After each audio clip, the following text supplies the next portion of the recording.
That's a great question, and it's one that I kind of live with in the middle of Stanford.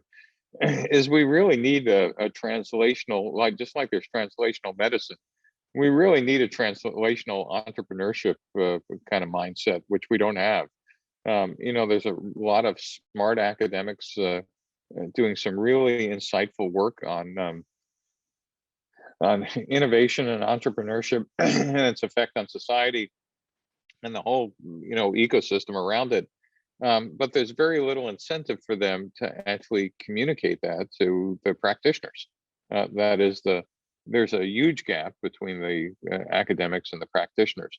And I think some smart university is going to start a translational entrepreneurship group, working not only on translating their academic research, but maybe going through some of the best papers and pulling out kind of useful things for practitioners. And by practitioners, it's a fancy word for just people who actually start companies or run accelerators or run venture firms or whatever.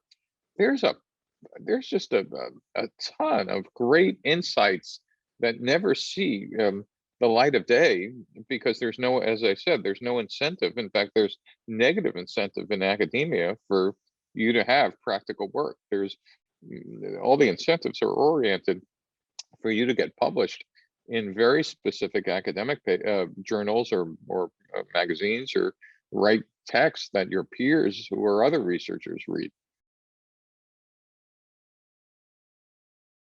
I don't think I've done a good job at doing this. I think, I've taken some of the best practices of some of the papers I read and embedded them into for example, the Lean Launchpad, I-Core, Hacking for Defense classes.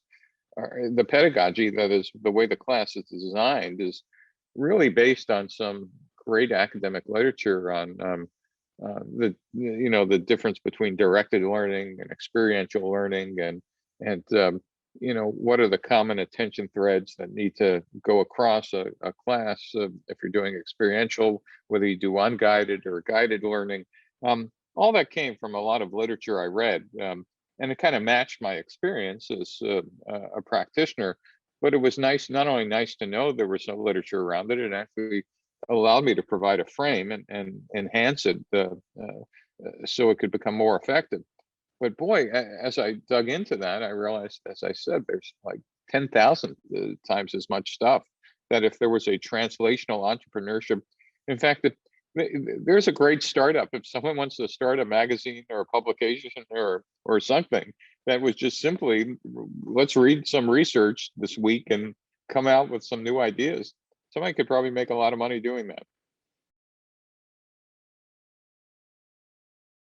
In technical research, that happens all the time.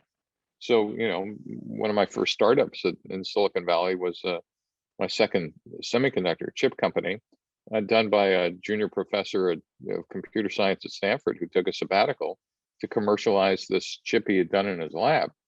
The professor's name was John Hennessy, who eventually became the president of Stanford, 20 years later.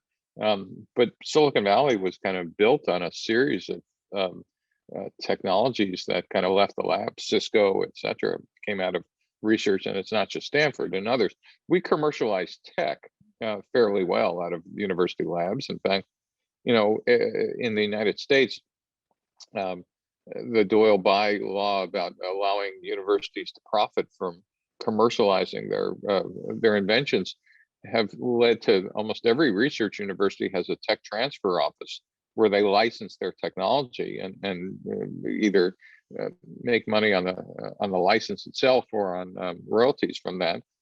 It's more prevalent in life sciences, but occurs in hardware and software, etc.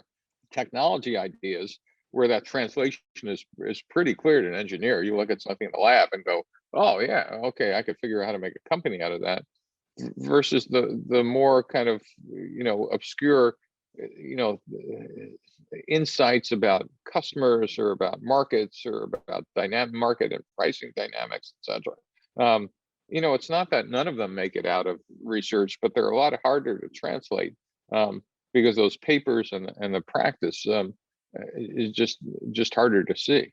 Now that you're making me think about it, if technology transfer officers were smart, they'd actually be doing this translational stuff and actually going through those types of papers.